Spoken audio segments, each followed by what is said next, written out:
Coach, rough night on a lot of phases of the ball. Just what do you take away from all that? It's what I don't want to say I'm not shocked, but it's what we talked about a couple weeks ago, just in terms of not being where we needed to be on either side of the ball. And both things showed up tonight. We weren't really good offensively. We weren't really good defensively either. Knew our defense was behind, and that's our calling card. So I look at the stat sheet, and there's not a quarter where we hold our opponent in single digits, and that's something that we, normally pride ourselves in. So we got a lot of work to do. We've been telling our team that.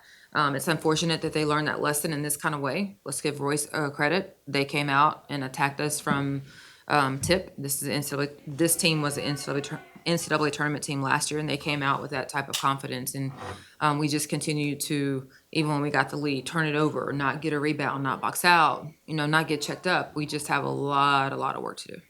Offensively, doesn't all fall on Soleil being point guard, but just what did you think of her performance? Well, I think she, missed some shots early and kind of got down, and then came back and made some shots later. But she's got to continue to run our team. This is her first time that she's been at that position for us, and so she's got to continue to manage the game, manage our team. But offensively, we shot way too many threes.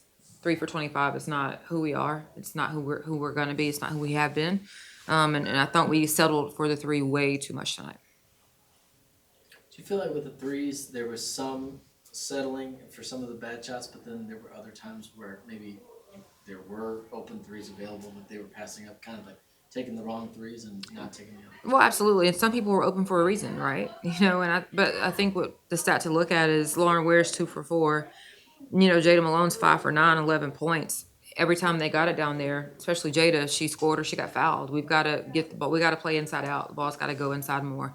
And even for those threes that were open, if we're not making them, we've got to figure out a different way to attack and not just settle for threes. Quick turnaround here. How do you kind of flush this one, but also, take some things away, practice tomorrow, and then get back here Thursday morning?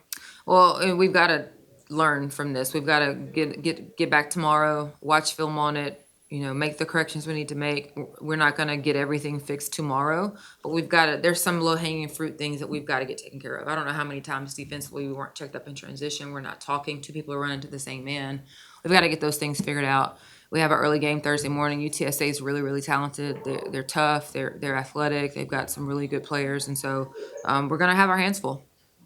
Last week you talked about how this team, you haven't seen them in a ton of rotations yet because of the limited availability during scrimmages. Do you think that that's maybe part of it, is just the cohesiveness on the floor? It's some of it. I mean, it's some of it. Erica Moon, we were really happy to get her out on the floor tonight. She was on minute restriction, but that was her first time playing anything live, was tonight in the game. That's hard, right? I don't want to give our team that excuse. We've had enough players to play that we shouldn't make some of the mistakes that we made, especially our starters. Talia, sure. Erica, sure. Maybe some others. But we've got to get those things corrected, get them playing together with more flow. But for our starting 5, we shouldn't look the way we look. Hard to find any positive takeaways, obviously, from this. But, are you pleased with Jada's performance, just coming back, her first game back in a while? I'm super excited for Jada. She's worked really hard. She learned a lot last year sitting out. We gave her some responsibilities on the bench and during practice, and she really took that to heart. And then this summer just came back with a vengeance in terms of making sure she was ready to go. Her body was ready. Her knees feel good. So happy that, when you have someone who is as valuable as she can be and had the year she had in year 1 and then has to sit out, you always wonder if they're going to return the same way. And so for her to be able to come out and have the impact that she's had, I'm super happy for her. And just hard to see on that last play with AC, but what happened to her? I don't know yet. We've got to go back and see. They went to X-ray. We've got to see. She was saying it was her wrist, but not really sure, if she fell on it or what exactly happened. Yeah. All right. Thank y'all. Thank you.